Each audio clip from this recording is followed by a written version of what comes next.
راجل كروي راجل اي حاجه يعني يبقى فيه ثقه ومصداقيه.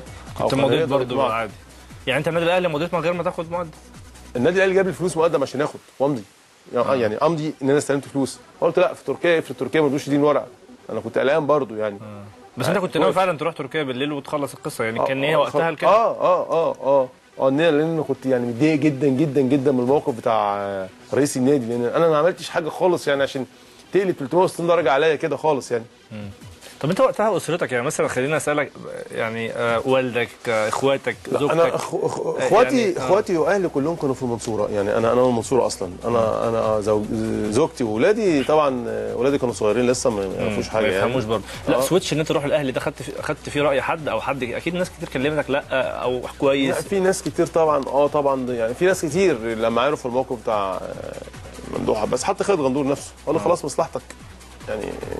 من الوقت يقول خلاص بقى ما بقاش في حاجه يقولها لك. انا يعني خالد من كسوفه مني على كوبري اكتوبر واحنا راجعين من عند ممدوح من عند البنك، والله العظيم على كوبري اكتوبر حوالي الساعه 2 الظهر نزل من العربيه في وسط كوبري مخنوق والله العظيم. وكان بيسال على الكلام ده. نزل من عربيتك انت؟ لا واحد صاحبنا تالت والله العظيم نزل من العربيه اقسم بالله فوق رمسيس على كوبري، متضايق من الوضع اللي حصل كمان يعني. وخلاص كان خالد بن كان ساعتها بقى يعني خالد هو كان متزعم من القصه دي، وجمهور نادي الزمالك كان متوسم. حس ان ممدوح بس خذله بقى يعني.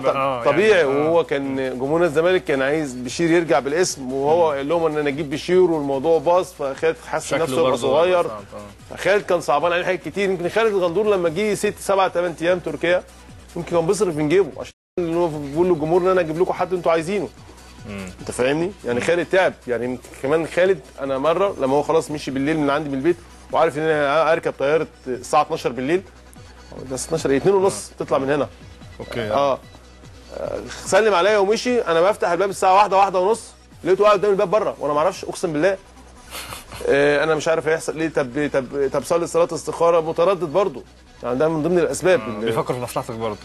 يعني هو قلقان برضه ان هو يعني طب بشير، طب استنى شويه، طب ايه، طب يعني كده يعني.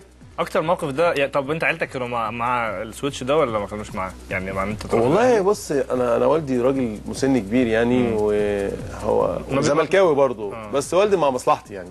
يعني ما بيتدخلوش قوي برضه اسرتك هم يعني هم انت عارف مصلحتك اكتر مننا. انت قاعد في القاهره وشايف، انت اللي شايف مش احنا اللي شايفين مصلحتك فين يعني بس مش اكتر. بس هم سالوني ليه التغير طبعا. قلت لهم حصل 1 2 3. طب ليه انت عملت ايه؟ طب في ايه؟ طب مش عارف ايه.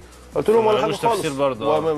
بالظبط كده. فتره تركيا كانت فتره كويسه بقى قوي. ده هي عملت لي حاجات كتير الحمد لله يعني، ماديا ومعنويا خدت كتير الحمد لله يعني. فرقت معايا كتير قوي لان انا ماشي من نادي الزمالك وانا باخد 112,000 جنيه واخد احسن لعيب في مصر سنتين. اخيرا كم رساله كده سريعه. الناس اللي تفاوضت معاك مثلا في النادي الاهلي، انت بتقول من ساعتها ما حصلش اتصال بقى ما بين، خلاص هم لقوك رحت الاستاد وكده وقالوا مش عارف مضى وانت قايل اللي معاه العقود يطلعها وكده. عايز توجه لهم رساله بقى بعد سنين طويله مثلا؟ طبعا يعني ان ما حدش يزعل مني. انا كان عليا ضغوط كبيره وانا بحترم النادي الاهلي جدا طبعا، واي حد في مصر بيحترم النادي الاهلي ويتمنى انه يلعب في النادي الاهلي. بس هي القصه كلها مش اكتر ان انا زملكاوي كان ضغط وغضب وكده بالظبط. ويمكن دي يعني ايه تفكيري والضغوط والاستريس اللي كان على الواحد ما كنتش عارف انا بتصرف ازاي وقتها يعني. فمش عايز حد يبقى زعلان مني يعني. وانا يعني الحاجه الوحيده اللي كسبتها من الموضوع ده ان انا قعدت مع كابتن محمود خطيب في بيته، ويعني دي كانت حاجه بالنسبه لي شرف كبير يعني. جمهور نادي الزمالك برضه عايز تقول ده في قلبي. ده جمهور الزمالك ده انا بحبه يعني. اقول ايه بس تحمل اسيه. والجمهور ده هو اللي عمل اسم بشير التبعي وواقف جنب بشير التبعي. ببقى فرحان جدا جدا لما بدخل اي مكان واقابل اي حد يقول لي زملكاوي يا كابتن وفين ايامك وفين ايام الجيل بتاعك والكلام ده يعني. حاجه يعني له الجنه جمهور نادي الزمالك. يعني برضه انت لحظه مشيانك من نادي الزمالك كانت لحظه من اللحظات الصعبه؟ هو انا بسافر بره ولا بخرج من نادي الزمالك؟ انت بتخرج من نادي الزمالك؟ طبعا دي من اصعب لحظات حياتي. لان انا برضه اصدع الناس برضه. خرجت بطريقه مش كويسه، وخرجت عشان حب وكره يعني. برضه عشان حب وكره يعني. خلاص المدرب ده يمشي ما بحبوش. كان دي كاستيل ولا كان؟ لا كابتن محمد حلمي. كابتن محمد حلمي هو يعني مجرد ان هو ما لا عشان كان في مشكله، كان هو ماسك بلديه المحله واتخانقت معاه، ويعني هو قال كلام وانا رديت عليه كلام تاني. بعدها بشهر جه مدرب عام مع مستر كورولا، وبعد ما خدنا كاس مصر قال يمشي.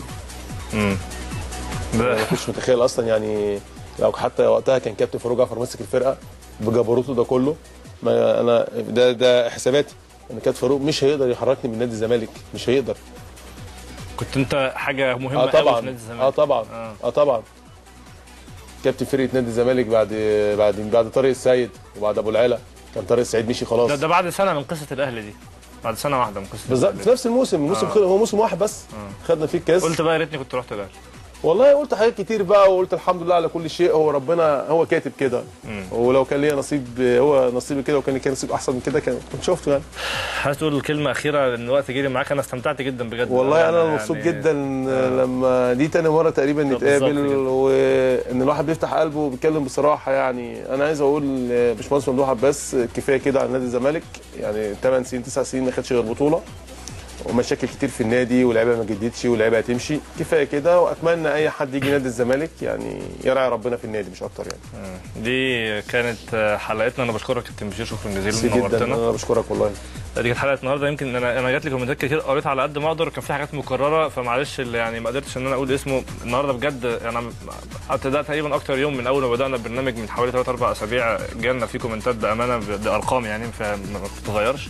فانا بعتذر لان ما قدرتش ان انا اقول اسامي النهارده او اسئلته، لكن دي كانت حلقه النهارده من ملعب العاصمه. غدا ان شاء الله لقاء اخر الساعه 4 في حلقه جديده. بعد قليل ان شاء الله كابتن شادي محمد وبرنامجه اخبار العاصمه في تمام السادسه. خليكم على القاهره والناس بلس 2.